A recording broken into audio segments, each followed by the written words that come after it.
اللہ سے ڈرتے رہا کرو، اور اس معاملے میں تمہارا رویہ ایسا ہونا چاہیے کہ اللہ کا نبی تم سے خوش رہے، اللہ کے نبی کو یہ محسوس ہو کہ یہ جتنے لوگ ہیں یہ سب میرے فرما بردار ہیں اور میری ایک آواز پر لبیک کہنے والے ہیں۔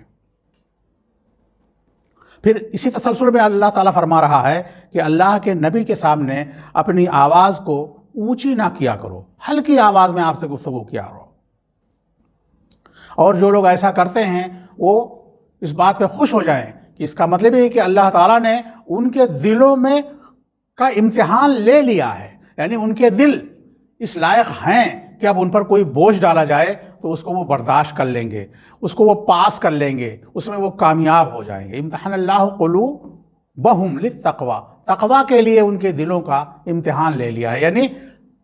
تقوی کا بوجھ سہارنے کی صلاحیت ایسے دلوں میں پیدا ہو گئی ہے، وہ مشقت وہ اٹھا سکتے ہیں، وہ بوجھ وہ اٹھا سکتے ہیں۔ اور ایسے مومنین کے لیے اللہ تعالیٰ فرما رہا لہم مغفرۃ واجر عظیم، جو لوگ اس روش پہ چلتے ہیں، یعنی اللہ کے رسول کے سامنے اپنے آپ کو باوقار طریقے سے پیش کرتے ہیں، آپ اپنی آواز کو آپ کے سامنے بلند نہیں کرتے ہیں، آپ کے سامنے لڑتے جھگڑتے اور چلاتے نہیں ہیں، تو اللہ تعالیٰ ان کے دلوں کو خالص کر دیتا ہے، ان کو تقوی کے لیے تیار کر دیتا ہے، ان کو اللہ تعالیٰ کے احکامات کی پیروی میں کسی طرح کی کوئی پریشانی نہیں ہوتی ہے، اور اللہ کا رسول بھی ان سے خوش ہوتا ہے۔ اور اس کے الٹ، اس کے برعکس وہ لوگ جو حجرات کے پیچھے، آپ کی رہائش گاہوں کے پیچھے، جہاں جہاں آپ کی زوجات مطہرات، ازواج مطہرات جن جن کمروں میں رہ رہی ہیں، اور جہاں آپ جا کر کے کچھ دیر آرام کیا کرتے تھے، جہاں آپ غور و فکر کیا کرتے تھے، وہاں پہنچ کر کے زور سے چلاتے نہیں ہیں، ایک آواز ہلکی سی دی، دروازے پہ ایک ہلکا سا ناک کیا، کھٹکھٹایا، اور پھر خاموش کھڑے رہے۔ اگر آپ نکل آئے تو آپ سے سر جھکا کے باتیں کی، ورنہ پھر واپس چلے گئے۔ تو یہ وہ لوگ ہیں جن کے دلوں کو اللہ تعالیٰ نے خالص کیا ہے۔ لیکن وہ لوگ جو آتے ہیں اور باہر سے چلاتے ہیں اور اس وقت تک دروازہ کھٹکھٹاتے ہیں جب تک آپ باہر نہ نکل آئیں، تو ایسے لوگوں کو اللہ تعالیٰ نے کہا کہ یہ لا یعقلون، یہ نہایت ہی ناسمجھے ہیں، ان کو کچھ پتہ نہیں ہے کہ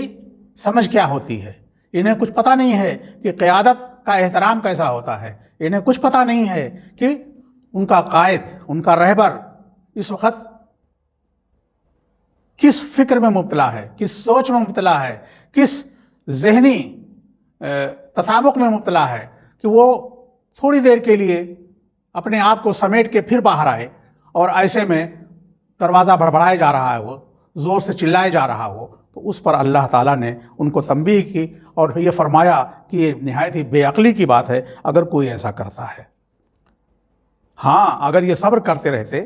اور آپ کا انتظار کرتے باہر کھڑے ہو کر کے کہ آپ اب نکلیں گے اور تب اپنی بات کہتے، تو یہ نہایت ہی بہتر تھا ان کے لیے، اور اللہ تعالیٰ بھلے ہی ہر طرح سے لوگوں کو معاف کرنے والا بھی ہے، رحم کرنے والا بھی ہے، مگر اگر کوئی ایسا نہیں کرتا ہے تو اس کی یہ حرکت بے عقلی کی ہے، ناسمجھی کی ہے، اور وہ ایسا